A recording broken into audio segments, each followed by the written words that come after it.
Hi everyone. One second. Sorry, I'm the one clicking all the buttons and trying to set myself up. Thank you all so much for joining us today. My name is Lukas Pietrzak. Like I said earlier this morning, I have the honor and pleasure of serving as the program director for partnerships and campaigns for Next Century Cities. As I said earlier, I have been with the organization for about 2 years now. It'll be 2 years in August. And over those 2 years, I have had a real honor of getting to hear from local leaders like the two you're going to hear from today, who bring us real stories of what's happening in their community. Specifically, over the last 18 months, if you have been paying attention, municipal leaders from communities of all sizes from coast to coast have rapidly had to adjust to sort of this new system of life from home. Overnight, schools, public meetings, and government services switched to a completely remote position. For these leaders, one goal remains paramount: the continuity of services for every resident, regardless of connectivity status. However, with millions of Americans still disconnected, as we've been discussing all day, this was not an easy task.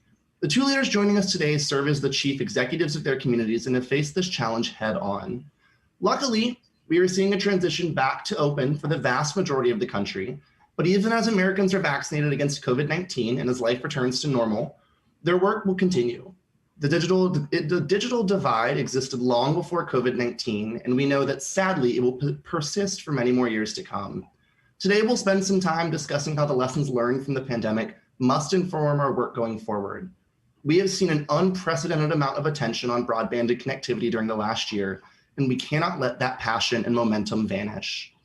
Our first panelist joining us today is Mayor Mary Casillas Salas of Chula Vista, California. She was elected to the Chula Vista City Council in 1996 and reelected in 2000. In 2004, she served as the first Latina Sweetwater Authority Director.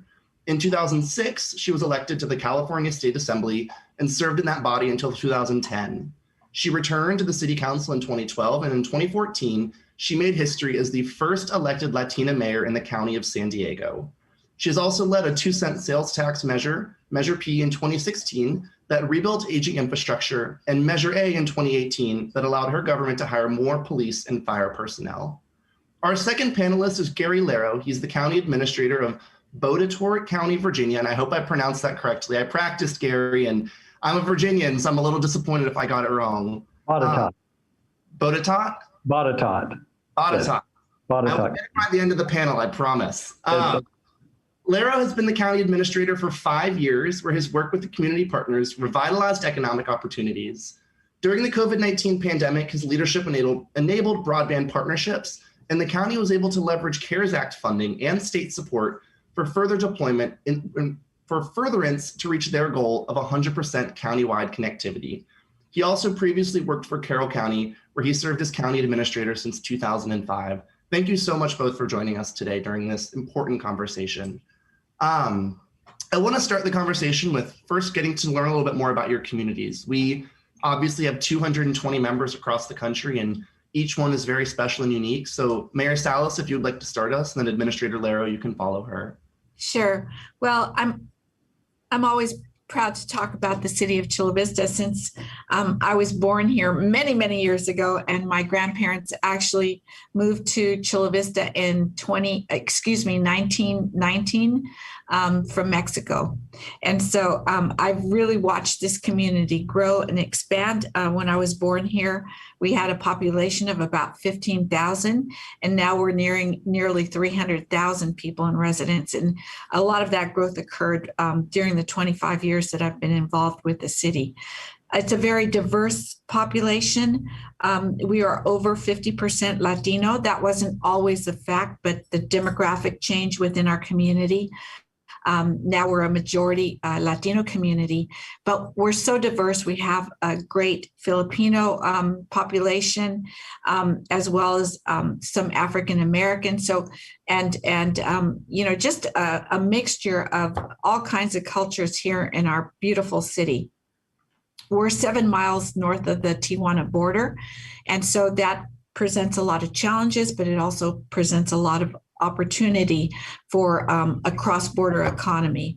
I'm really proud to be, involved in the city because, we're a city that actually adopted our first climate action plan in the year 2000. So we were first in San Diego County to be thinking about sustainability.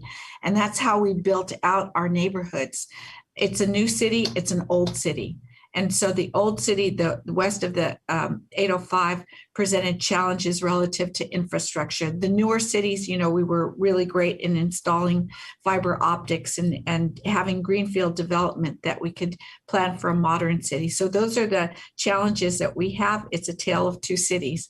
I don't know what else you want to know about it other than it's a dynamic place that we've got a bayfront that's going to be developed. It's 500 acres of land on the coast, and it's the largest development on the West Coast. And we are just breaking grounds on a convention center and a hotel there that will really change the economics of the area. Congratulations. Thank you for that. And I'm sure we'll learn a lot more about Chula Vista throughout the conversation. Administrator Larrowe.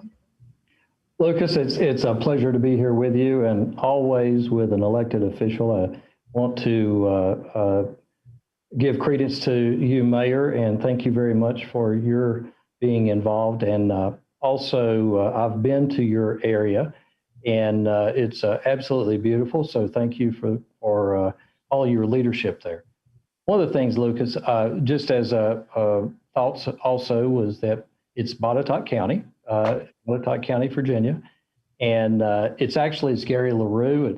It's spelled like Larrowe, but it's pronounced like Larrowe, so French, but got mixed up, I guess, at Ellis Island, maybe somewhere along the way. So anyway, one of the things about Boutetort County, it's interesting, is Boutetort County was one of the largest counties in the nation at one time, actually stretched from where we are now all the way to the Mississippi, covered most of West Virginia, most of Ohio, most of Indiana, part of Michigan, Illinois, and all of Kentucky and all of Tennessee. So what ends up happening is that many people that are probably on the conference today and others actually originated in Boutetort County.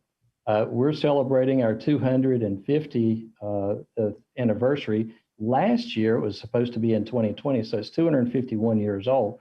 So it's an interesting dynamic community. It's rural in nature. Of course, we're very small now compared to what we were at one time. We have about 34,000 residents, and we are in the Roanoke, Virginia metropolitan statistical area. So we're just adjacent to Roanoke, Virginia, Roanoke City, Roanoke County, and so we're right there on Interstate I-81, just north of that community. One of the things that has happened, this is my 16th year as a county administrator in the Commonwealth of Virginia. Prior to that, I worked with Virginia Tech as a faculty member, and using those talents, I guess, if they were God-given talents and experiences, we've been able to actually leverage a lot of that toward economic development in Boutetort County over the past 5 years. It's how long I've been here, 6 years. And one of the things that we did was that we've created a lot of new jobs. Then that ended up needing the creation of new housing. And then that, in combination with the employment, we needed to focus on fiber to the home or to broadband expansion. So we were focusing on this back in 2017, much like the mayor, focusing on things that are really cool now. You were doing things earlier, and we were doing things earlier as well. We were focused on broadband expansion back a long time ago, Lukas. So it's one of the things that sort of a point in time that we were perfectly positioned right now for what was taking place. Yeah, thank you for that. And I will say I'm from Virginia Beach, Virginia, so I know the Roanoke area well. Have lived there my entire life, except for now living in DC. But thank you both for those descriptions and sort of letting us get to know your communities a little better. And you both have brought up a really good point. And obviously, the bulk of this conversation, we're going to talk about sort of the lessons you all have learned from COVID and some actions that have happened as a result of COVID going forward. But I want to start with both of you sort of in this right before COVID time. I know both of your communities were very active And I want to start with you, Mayor Salas, because you all passed sort of a groundbreaking digital inclusion plan that I know Chula Vista was very proud of. So would you mind walking us through sort of your vision going into that and what that looked like? And you're muted, Mayor Salas. Yes, so we worked on developing a digital equity plan, and so we had all kinds of stakeholders around the table to assist us with that, and we adopted the plan in May of 2020.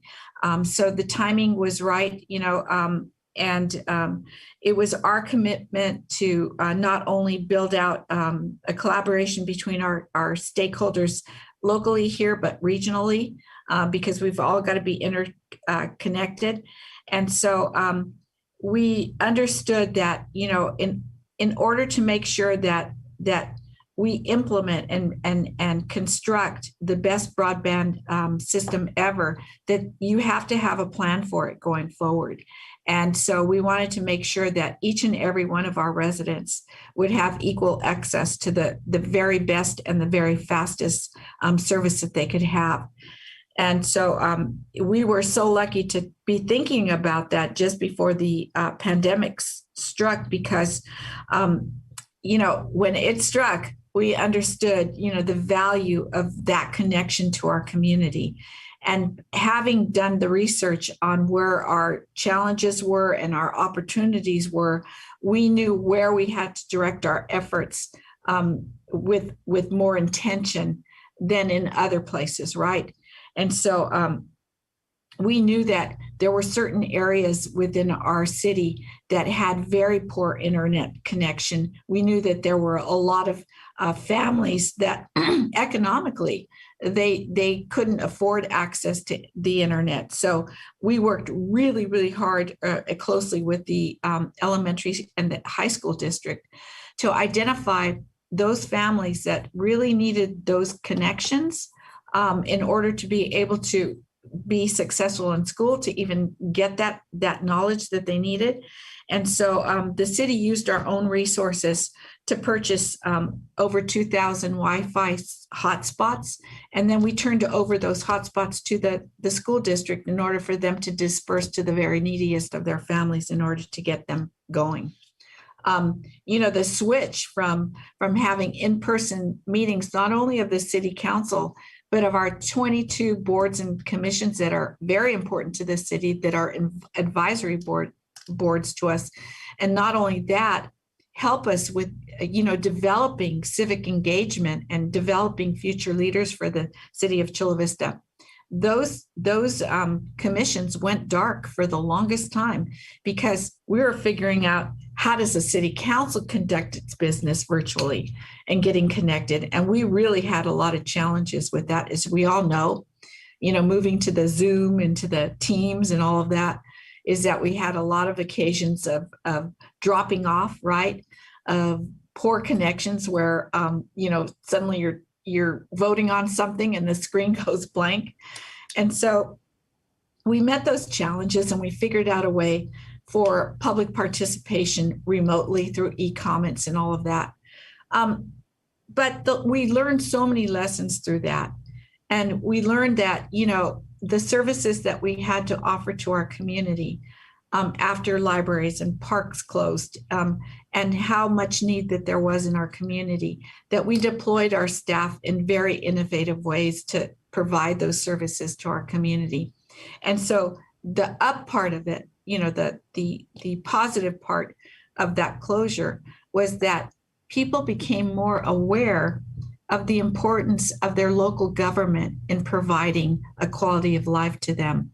And so that actually expanded civic engagement, civic participation, and that is a plus, because as we know, that kind of civic engagement, because of social media or other things like, homeowner associations or those kinds of things, people were becoming more and more disconnected from their government. So that was a plus part.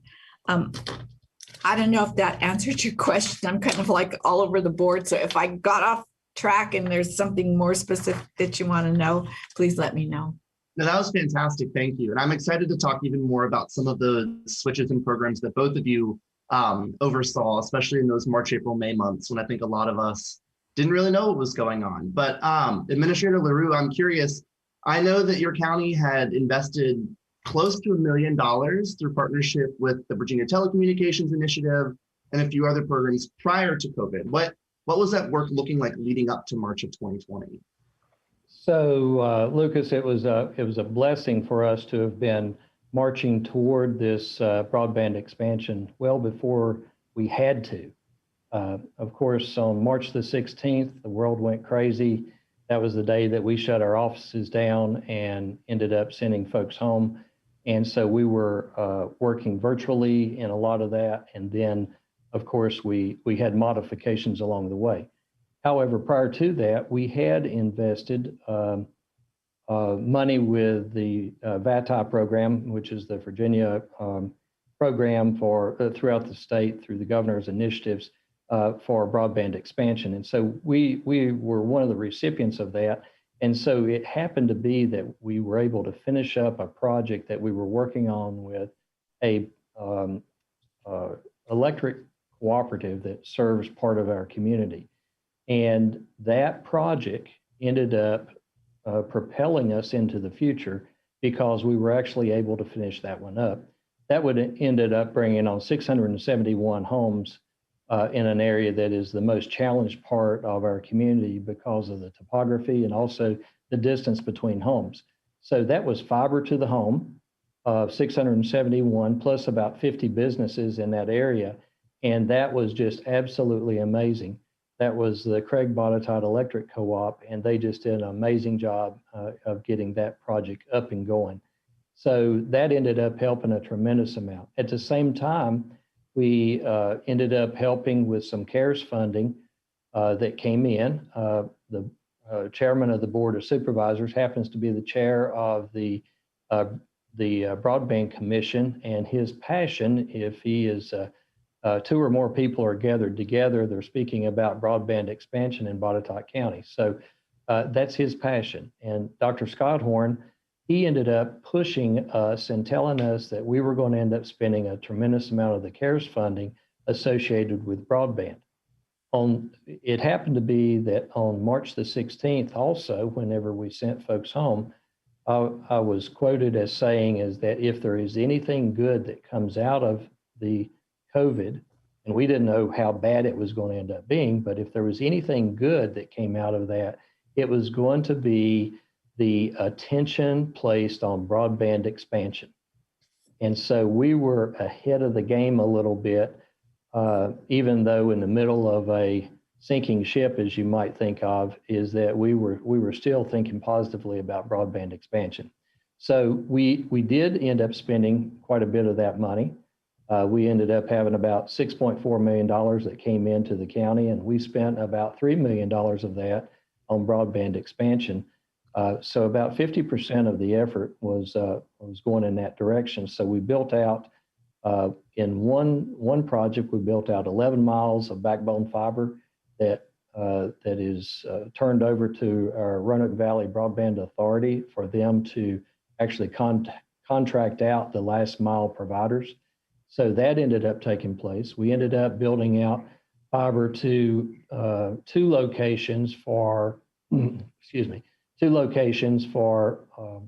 wireless internet access through CBRS radio systems or high bandwidth deployment. And that is still going on right now. And all 500 units will be deployed here very soon is what the intent is for that. We also ended up bought about 500 Chromebooks. That ended up finishing up all kids in grades 5 through 12 as a 1-to-1 ratio with Chromebooks.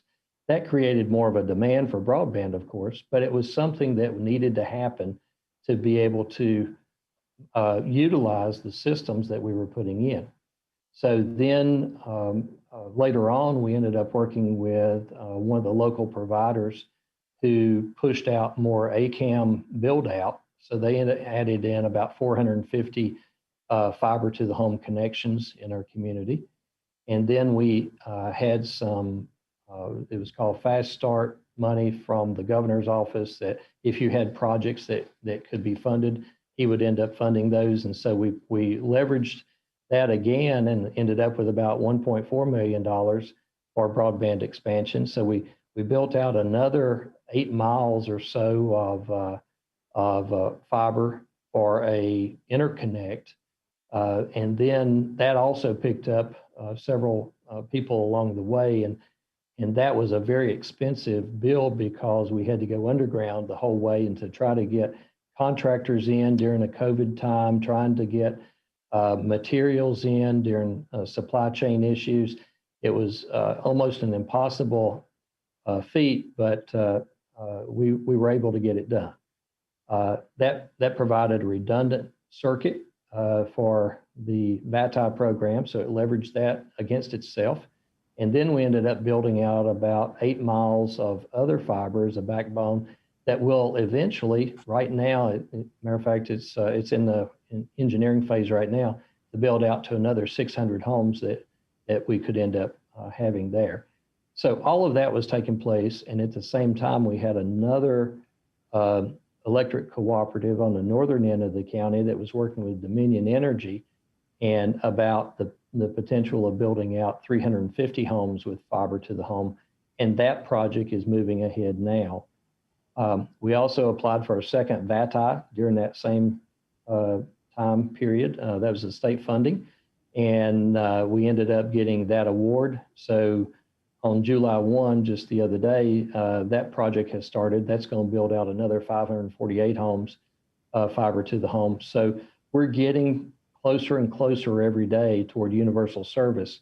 And then this past Friday, our governor pushed out a concept, a proposal that he's bringing the General Assembly back together on August the 2nd.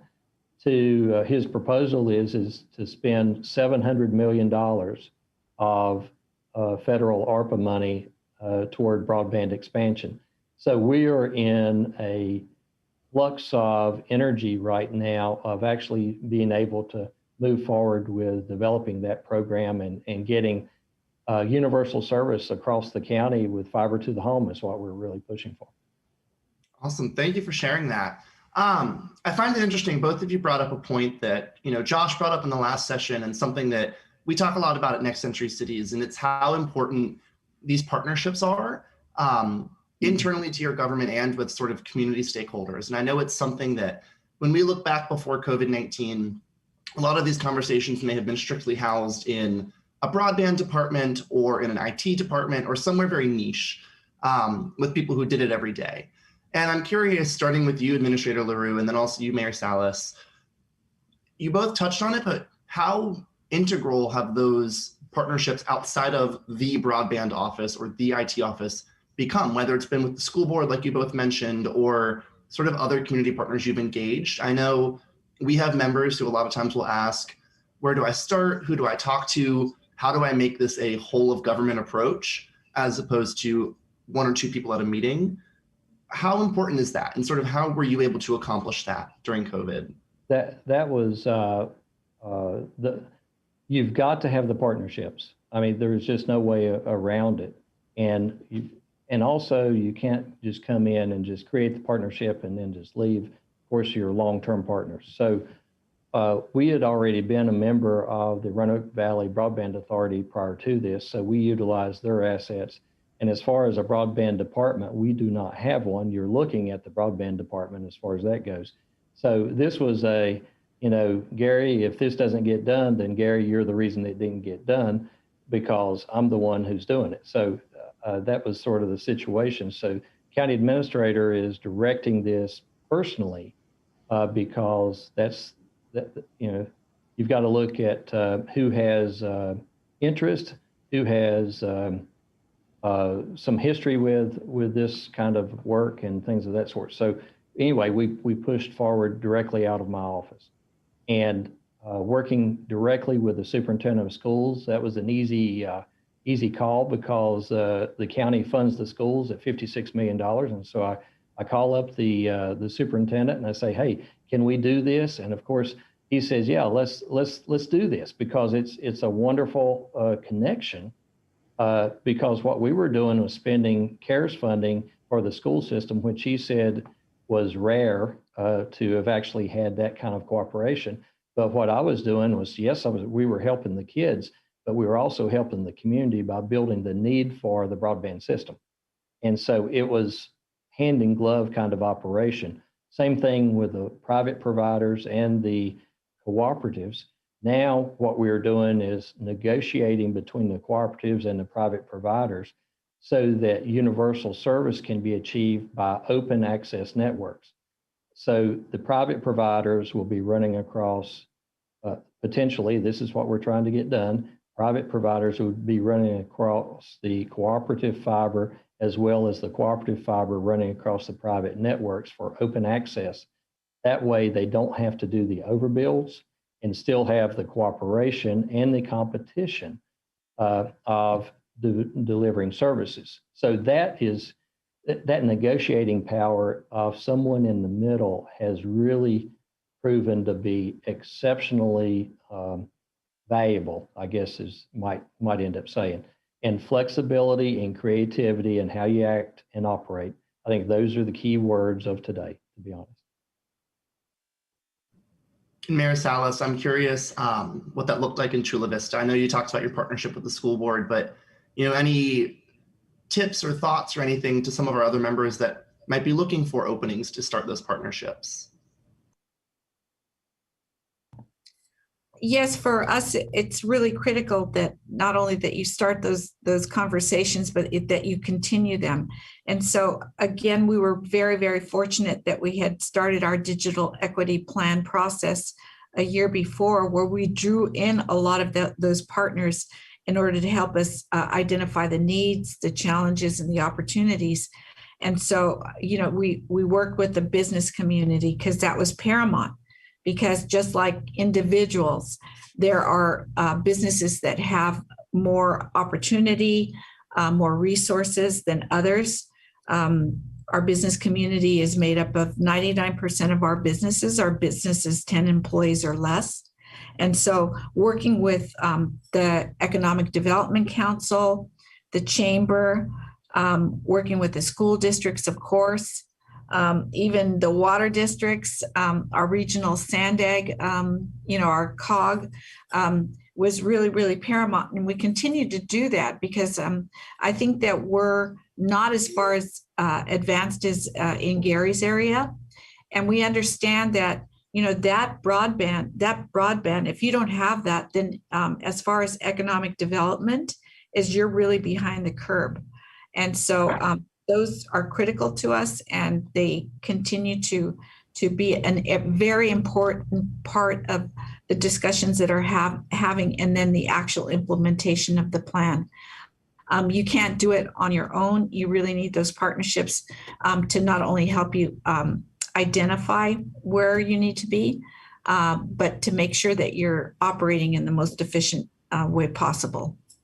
Thank you. And I appreciate the point you made right there at the end. And I think it's something I want to emphasize again, that without these partnerships, you don't know where you need to be. And I like that you said that, because I know it's something I said this morning during my introduction, but we talk about being in DC and not understanding maybe what's happening at the local level. But I know we hear time and time again from mayors and administrators that you're so right, Mayor Salas, that until you talk to those people, you may think you have an understanding of the problem, but they may give you a completely different perspective that you had missed. So I appreciate you adding that point in.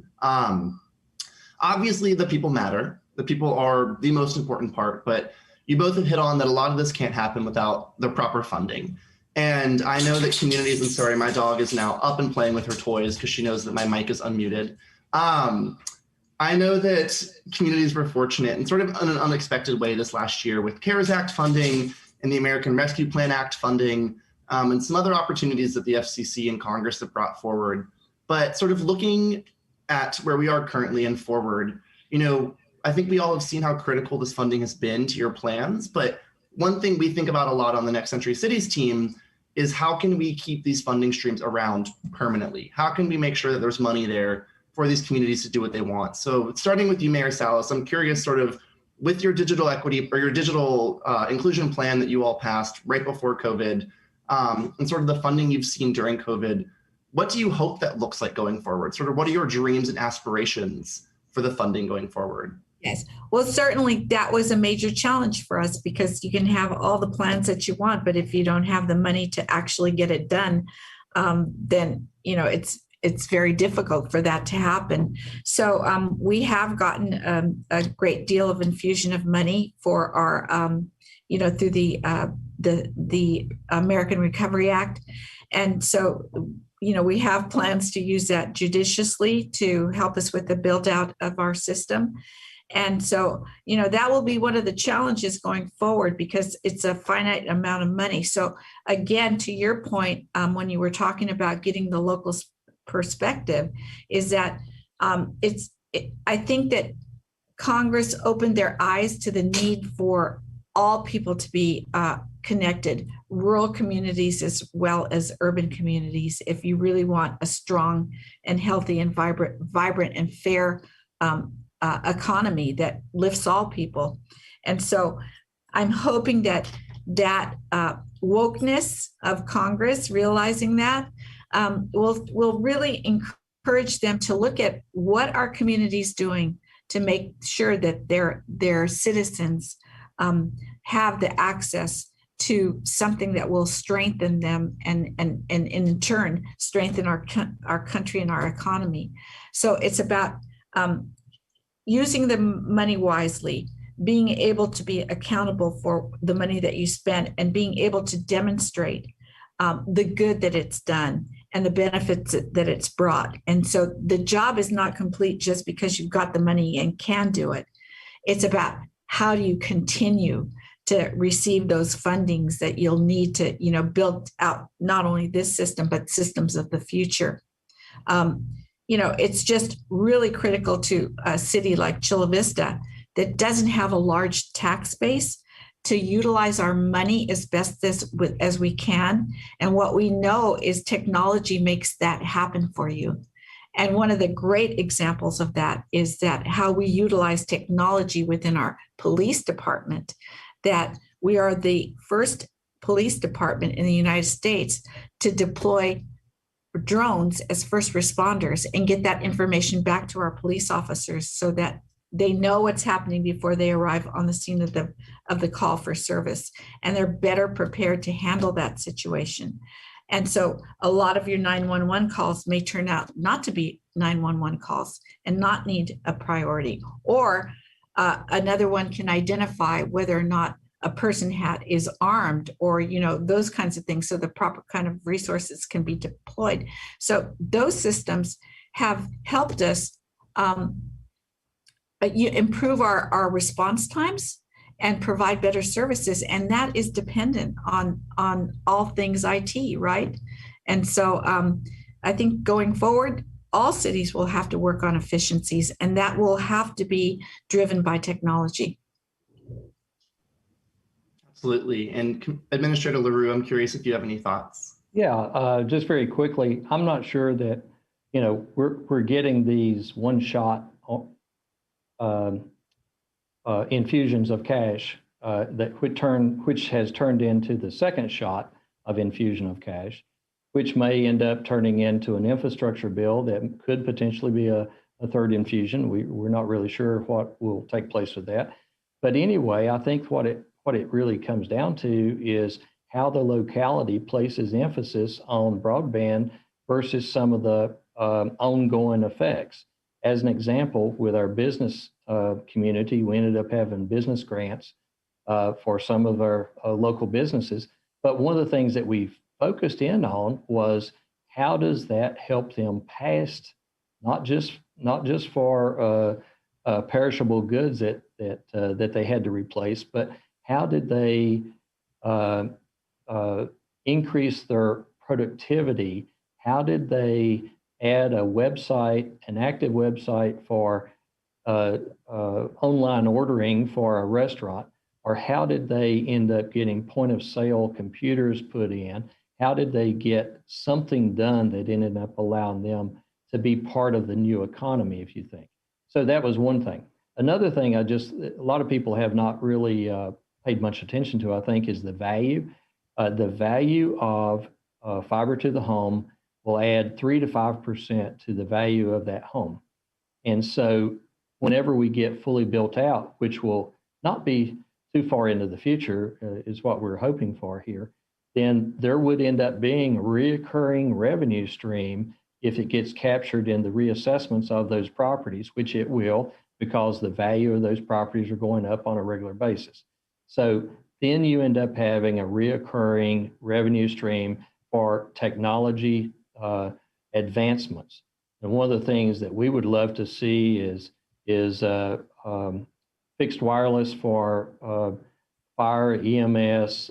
We already have monitors in deputies' cars and things of that sort. But what we would love to see are systems that ends up allowing the doctor to be in the ambulance with the patient as the patient's being transported to the hospital, and that they are in remote locations because they have bandwidth to be able to carry that digital signal.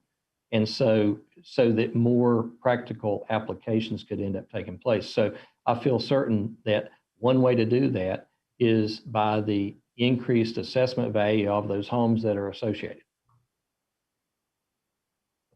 Thank you. I appreciate that. And I appreciate really the breadth of things that you all have covered, whether it's been improving student outcomes, public safety, economic development. These are things that I know we see in almost every community in every state and territory in Washington, D.C. And I'm curious, sort of in the last 10 minutes we have, if I can take our panel to think big for a moment and think way past the COVID pandemic, hopefully. If you all sort of are able to carry out these plans that you've started, that you've designed, and you're able to sort of get your universal access out and are able to sort of keep this momentum going where you have high adoption in your communities, thinking big, what would that almost universal access and high adoption transform about your community in 5 or 10 years? Or ideally, what would you hope to see as the great outcome of, we have achieved our universal access goals and I can now say this about my community? And if either of you want to chime in. I would love to see a healthier community because of telehealth, that they could end up having. You think about modernization and use of technology so that people could actually monitor their health from their homes, from everyday life. That might end up being very, very positive. Also, the same thing for education. Education never really stops. And so education, remote education could be something that could really be pushed in a community, and about developing the workforce with specific attributes for specific needs. The other thing too that I see us really pushing for is the remote worker. And there are so many folks throughout the nation that can work anywhere. And especially now they figured out that they can end up working anywhere. So I could end up seeing us being a haven of that because of our outdoor amenities and the culture that we end up having in our communities. So that will be a huge attraction point for us, I think, in the future. And whenever I'm on one aisle of the grocery store and I hear someone speaking on the other aisle about how wonderful this community is because they have broadband access, would be the epitome of conversations that I could hear. Just overhearing someone talking about that and understanding the availability of whether it is might be church services online, or it might be education online, healthcare online, emergency services, protecting the officers, protecting fire, EMS, helping them in any way. All of that put together is what we're looking at for the future. And Gary, I think that will happen. I think it's inevitable that it will happen. That's our future. And as far as, expanding on that dream, is that wherever any resident of our community goes, they'll have full internet access. They don't have to park themselves at a Starbucks to, do their homework or anything like that. That it will be free internet access and open data for everyone. So I think that we're on our way. I think that the pandemic really shed the light on that. I know that I'm getting some of my medical information and services online now. I know that we will continue to have some of our regional meetings transpire online because it really is efficient. Actually, it creates more work for me because I can pack in more meetings than before. So I think that we will continue to see as this expands and that everyone can be connected and we'll see the benefits of being connected. I think it will make us a stronger community in the future. Well, thank you for that. And I will cross my fingers, and I know that everyone on this call listening, participating, I'm sure are going to join you both in that fight to hopefully get to that dream that we painted. I sort of in these last couple of minutes want to thank you both for joining us, and thank you both for your leadership to your communities over the last 18 months, and to all of the elected, appointed, career officials, volunteer officials, everyone who sort of serves in any capacity to lead their community. I know the last 18 months have been difficult, but Mayor Salas and Administrator Larrowe, I think you both have outlined a very optimistic vision for what comes next. A conversation I know we have a lot on the Next Century Cities team is keeping up the momentum, keeping up the interest, making sure that Congress and the Virginia General Assembly and the California Assembly and all of the state houses and state governors, keep investing, because we have seen at the local level in your communities and elsewhere what money and interest can do, and it can drive some amazing innovation and partnerships. So I really thank you both for taking time out of your busy schedule to join us. And I know that we look forward to continuing to highlight your work in Virginia and California. And we really look forward to hearing from you all again in the near future. Hopefully in 5 or 10 years, we can circle back on this conversation and say, look, we did it. We have a healthier, happier, more connected community. So thank you both so much for joining us. And up next, I'm very excited to introduce another panel as we sort of continue the COVID conversation.